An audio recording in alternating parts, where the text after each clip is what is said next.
Hello, folks. This is Make It To The Dogears, and this is what I want to do. So I'm going to do it. I'm in random pages. I'm going to do 25 minutes. Gotta start somewhere. Rome wasn't built in a day. There's a lot of interesting shit in here. I don't have anything else. Anything else that I think I should do right now. So, this is on the United Nations Centerpiece of Global Governance. The specialized agencies in relationship to ECOSOC.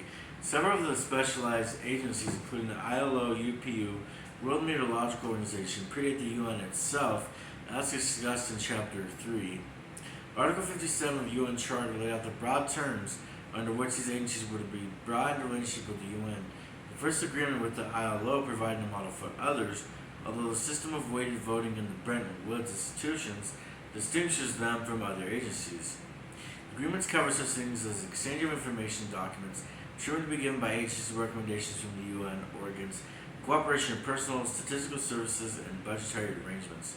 One of the factors that have complicated the relationship with specialized agencies, ECOSOC, is geographical dispersal. The ILO, ITU, World Intellectual Property Organization, and WHO are headquartered in Geneva. The FAO is in Rome, UNESCO is in Paris, the International Civil Aviation Organization is in Montreal, the IMF and World Bank are in Washington, D.C., International Maritime Organization is in London. In the field, each agency has often had its own separate building and staff. This dispersal affects efficiency, budgets, and coordination. So I'll write down the gist of it, the UN, statistics, and I think let's start with this one. The Commission on the Status of Women was established in 1946 to prepare recommendations and reports concerning the promotion of women's political, economic, social, and educational rights and concerning any problems requiring immediate attention. It drafted a series of early conventions on women's political and marital rights, as well as a declaration of the elimination of discrimination against women, adopted by the General Assembly in 1967, and a convention on the elimination of all forms of discrimination against women, which was approved in 1979 and entered into force in 1981. After the 1995 Fourth World Conference on Women in Beijing, the Commission was given a central role in monitoring implementation of the Beijing Platform for Action under the broad mandate of achieving gender equality and empowerment of women. That mandate was brought in 2000 and included followed to the Beijing 5 Special Session of the General Assembly. Sessions focus on specific themes such as gender equality, violence against girls, access to women, girls, education, science, technology, empowerment of rural women. So, female empowerment, female rights.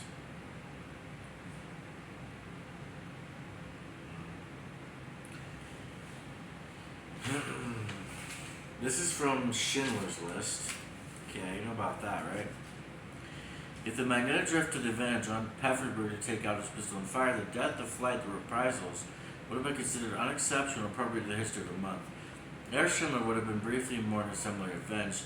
This would have been, of course, a brisk ending to all Oscar's potentialities. Back in Zwittau, they would have said, was it someone's husband? Now Oscar Schindler gave his name. There was some measuring up, for Schindler could tell that Pfefferberg had prepared to perform an act of primal protection. Schindler showed his respect by talking now through the summons to an interpreter. Herr Schindler, still with that knowingness in his eyes, took out his wallet and handed Pfefferberg 200 Reichmarks. The sum was flamboyantly too much, and even at Pfefferberg's inflated price, would have bought shirts for a dozen tycoons. Pfefferberg knew the game did not blink. You must give me your measurements, he said. Okay. So I'll write down just this Schindler's List. And let's see. Extraterrestrial folklore from the varieties of scientific experience. All these explanations are not mutually consistent. They show remarkable inventiveness and striking unwillingness to change a set of beliefs in the face of contradictory eventually most of the adherents drifted away from the movement, leaving those who left first had repeatedly shown heroic fidelity in the face of what they call disconfirmation, say nothing of this external skepticism. So external skepticism.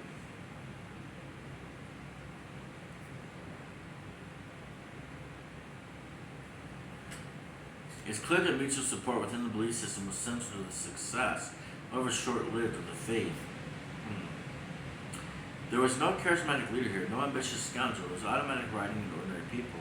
Indeed, the group cast about looking for guidance. They thought that spacemen from Clarion must be around in the most unlikely contexts. For example, there were a bunch of leather-jacketed, motorcycle-riding young men who come to scoff when they immediately took to be the angels from Clarion. Likewise, members of the social science research team had infiltrated the movement trying to understand how religious movements get started. Were also taken as angels from Clarion. This posed all sorts of challenges to proper detachment of scientists from subject. Angels from Clarion. I think that's talking about extraterrestrials and motorcycle people. Suppose it had a charismatic leader, or suppose by chance it had been a spectacular UFO sighting at the time of predicted inundation, for example, an Air Force test of a new kind of aircraft. Or suppose the message that came from Clarion was not just that there was going to be a flood, but something powerful, something moving, something that spoke to an oppressed minority in the United States or elsewhere. Nothing would see the possibility that Clarion religion would have grown to something much larger. If you look at recent religions, let me assure myself of those that are more than my inheritance. We find, for example, one that confidently predicted the world would end in 1914. Unambiguous. When the world did not end in 1914, as far as we can tell, it's not. Did not argue that. Oh, they made a small mistake with it. It was actually 2014. How known was inconvenience. Not say that world would have ended, but there was sufficiently faithful that God intervened. Okay, so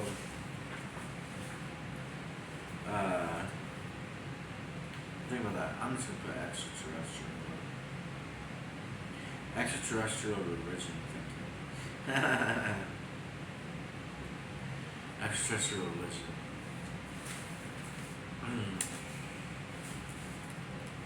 I'm at least gonna finish this one. I'm gonna keep doing this today. People ask why. I just want it. Okay. This is the historical aspects of cloning, from human cloning and human dignity. In November 2001, scientists at Advanced Cell Technology in Worcester, Massachusetts, one of the leading commercial advocates of cloning for biomedical research, reported what they claimed were the first cloned human embryos.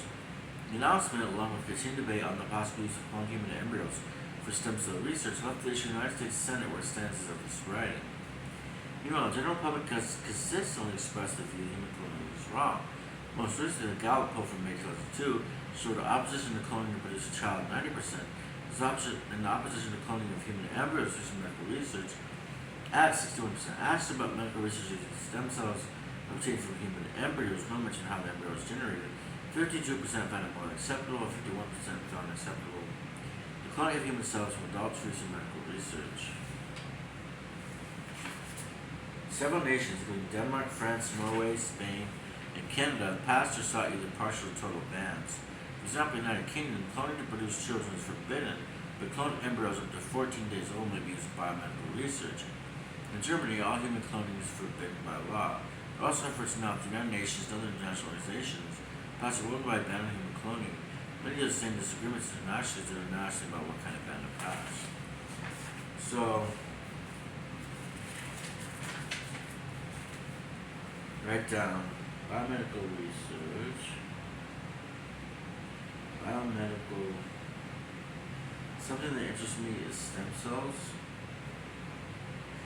And if you can't clone something out externally, maybe you could clone something inside with not just be replication. I was thinking about this. Well, now, okay. Let's see. Maybe that's what we're gonna do. Okay, let's see. The product conversion from heresy to illness. This is from when I was reading called The Manufacture of Madness. Okay. The Bible prohibits almost every form of sexual activity other than heterosexual genital intercourse. Homosexuality is prohibited first in Genesis in the story of Lot. One evening, two angels come to Sodom disguised as a man. Lot meets him at the gates and invites him to his house. First angel refused Lot's hospitality, offering to spend the night in the street. But Lot's urging the Old Testament tells they entered his house and they made him a feast and baked all the bread and they ate. Before they lay down in the city, the men of Sodom, both young and old, looked at the last men surrounded the house. They called Lot, "Where are the men who came to you? Did I bring them out to us so you may know them?" Okay, no weird subject. The men of Sodom wanted to use the travelers as sexual objects. Among the ancient Israelites, however, who gave shelter to strangers was obligated to protect them from harm. Because Lot offered his daughters as substitute objects, Lot went out the door to the men, shut the door after them, and said, "I beg you, my brothers, not so wicked. Behold, I have two daughters who have not known them, and bring them out to you, and do them as please them, do them as please them. Men, they come in the shelter of my roof." Let's see. As it suggests, homosexuality is considered a serious offense. The story also makes clear the abysmal devaluation of women as human beings and the ethics of ancient Judaism. Lot valued the dignity of his male guests more highly than that of his female children. The Christian ethic did not raise the worth of female life much above the Jewish, nor did the clinical ethic raise it much above the clerical. I'll look up clerical. So clerical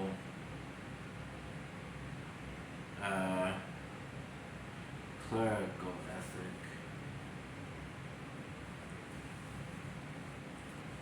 This is why most of those identified as witches by male quizzes were women, and most of those diagnosed as hysterics by male psychiatrists were also women. Yes, that's manufacture of madness, seriousness. This is from Stoicism. Looks like it's the Manual of Epictetus. Refuse the entertainments of strangers and the vulgar, but if occasions arise to accept them, then strain every nerve to avoid lapsing in the state of the vulgar. For know that if your comrade is a stain on him, he that associates with him must needs share the stain, even though he be clean himself. Avoid impurity to the utmost of your power before marriage, and if you indulge your passion, let it be done lawfully. Do not be offensive or censorious as you indulge it, not be always bring up your own chastity. Someone tells you that so-and-so speaks ill of you. Do not defend yourself against what he says and answer, "You not know whether falter or not mention these alone." Do not go loudly or casually to hear lectures, but if you go, maintain your gravity and dignity. Do not make yourself offensive. When going to meet anyone, particularly some men of reputed eminence, set before your mind the thought, "What would Socrates or Zeno have done?" You will not fail to make proper use of the occasion. When you imagine some pleasure, beware that it does not carry you away like other imaginations. Beware. Wait a while and give yourself pause. Next remember two things: how long you will enjoy the pleasure, and also how long you will afterwards repent and revile yourself. Set on the other side the joy and self-satisfaction will feel if you refrain. The moment seems come to realize it. Take heed if you be not overcome by the winning sweetness and attraction of it. Send the scale the thought how much better is the conscious of having vanquished him. The phrases "it is day and it is night" mean a great deal if taken separately, but have no meaning if combined. In the same way, choose a larger portion of the banquet may be worthwhile for your body. If you want to maintain social decencies, it is worthless. Therefore, when you are at meat with another, remember not only to consider the value of what is set before you for the body, also maintain your self-respect before your host. So some guidelines that Epictetus wrote down in the Manual of Epictetus. I'll write that down.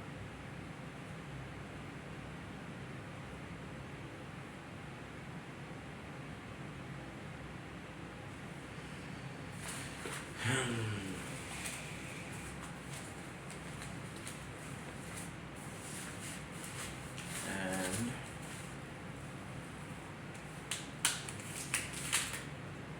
I think I recognize this one. This one's from We Robots. Let's see. Starts with Leopold described the human urge to economic development as kind of dying from its own too much. With Leopold here today, I think we are to be told that we are presently dying from too much of science and technology, too much of ecology, and certainly too much of sustainability. What science allows in the concept of sustainability is this: nature's system can be integrated with the system of corporate industry. That's the story and the ideology of sustainability. Sustainability is an effort to integrate ecological thinking, the very industrial practices that put nature in peril in the first place. No longer is industry a dark satanic mill, rather is a perverse utopia of the force and the factor as one.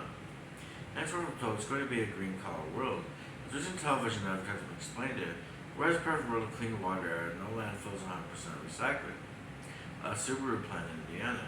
Even better, according to Living Plan IT, in the future, cities will not only be green, they'll themselves be ecosystems of industry, commerce, residence, and open green space. From manatee flounder petroleum bags to differ well led, but the courts will find that aquatic animals lack standing. In fact, Burns' film seems most blind to any ideas. He's talking about the 2009 film National Parks, America's Best Idea. In fact, Burns' film seems mostly blind to any ideas that might move among these facts. At times he seems perversely determined not to understand what he himself put directly before us. This refusal creates many cringe-worthy moments. One moment the viewers moving effortlessly forward, driving probably by Burns' fluid technique of panning across still photographs. Peter Cody is soothing a sincere narration in the background, when suddenly a great cringe. If we were lucky, throw it across for a book, you'd throw it across the room. So it's like ecology, green, like green theory, like green movement, I think, and our responsibilities, and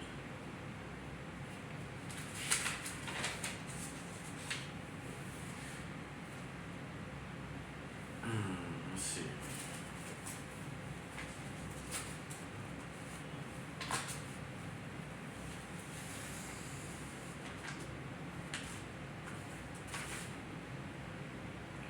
This is from The Evolution of Physics, a stubbornly persistent illusion.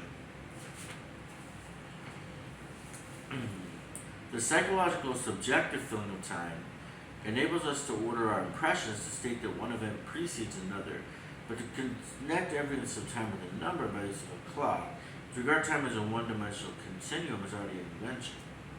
So also the concept of Euclidean and non-Euclidean geometry, and our space understood as a three-dimensional continuum. Physics really began with the invention of mass, force, and an inertial system. These concepts are all free inventions.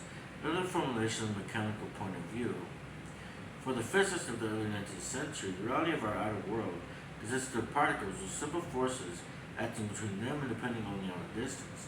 To try to retain as long as possible, it was believed he was succeed in explaining all events in nature by these fundamental concepts of reality. Difficulties connected with the deflection of the magnitude needle, difficulties connected with the structure of the ether, this was creating more subtle reality. That's from Albert Einstein's Systemic Persistent Illusion. Stephen Hawking's, actually. I think about that one. I'm just going to put ether. And let's see. This is from called The Moral Life. It's Virtue Ethics, and this one's called The Ethics of Virtue. Those who hold this view are advocating an ethics of virtue or being, in opposition to an ethics of duty, principle, or doing. The notion of an ethics of virtue is worth looking at here, not only because there's a long history, not because some spokesmen of the new morality seem to espouse it. What would an ethics of virtue be like? It would, of course, not take deontic judgments,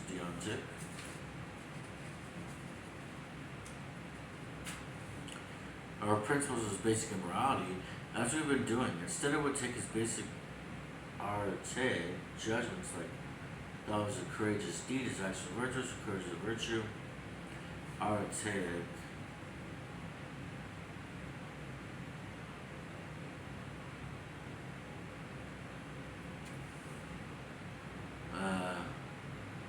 And it would insist that deontic judgments are the derivative from such archaic ones can be dispensed with entirely.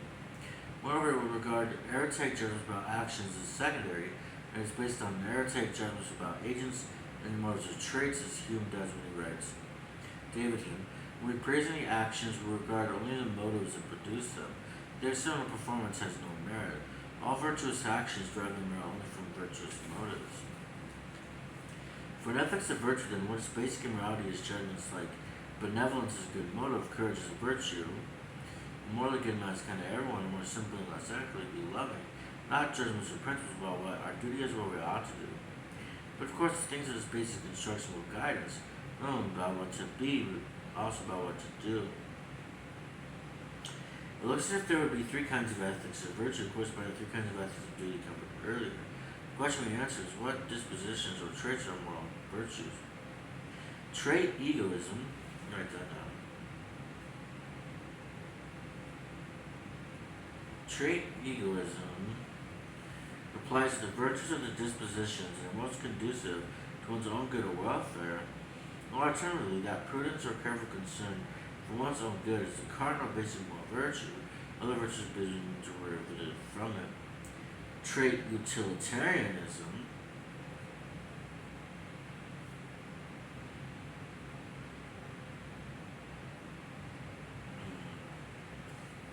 Trait-utilitarianism asserts that the virtues of those traits most promote the general good, alternatively, that benevolence is a basic or cardinal moral virtue. These may be called trait-teleological. Of course, there are also trait-deontological theories, which hold that certain traits are morally good or virtuous simply as such, not just because of the non-moral value they may have or promote, or alternatively, the other cardinal basic virtues, besides prudence or benevolence, for example, obedience to God, honesty, or justice, that there's only one such cardinal virtue, they are monistic, otherwise pluralistic. On the basis of our earlier discussions, we may assume at this point the views of the first two kinds are unsatisfactory.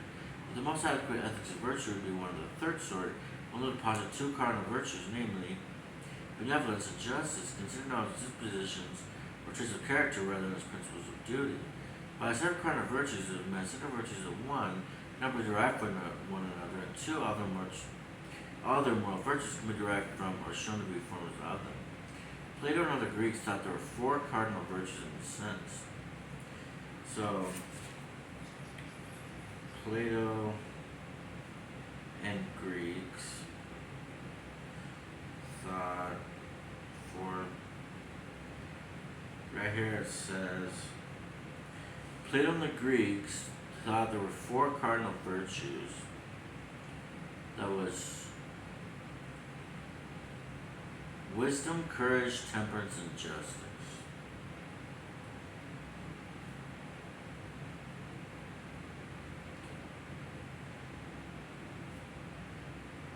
Wisdom, courage, temperance, and justice. Christianity is traditionally regarded as having 7 cardinal virtues. 3 theological virtues, faith, hope, and love, and 4 human virtues. Prudence, fortitude, temperance, and justice. This was essentially St. Thomas Aquinas' view, since St. Augustine regarded the last 4 as forms of love, and the first 3 were really cardinal for him. However, many moralists, among them Schopenhauer, took benevolence and justice to be the cardinal moral virtues, as I would. It seems to me that all the usual virtues is love, courage, temperance, honesty, gratitude, and considerateness. At least as far as their moral virtues can be derived from these 2. That was benevolence and justice. Thank you, folks.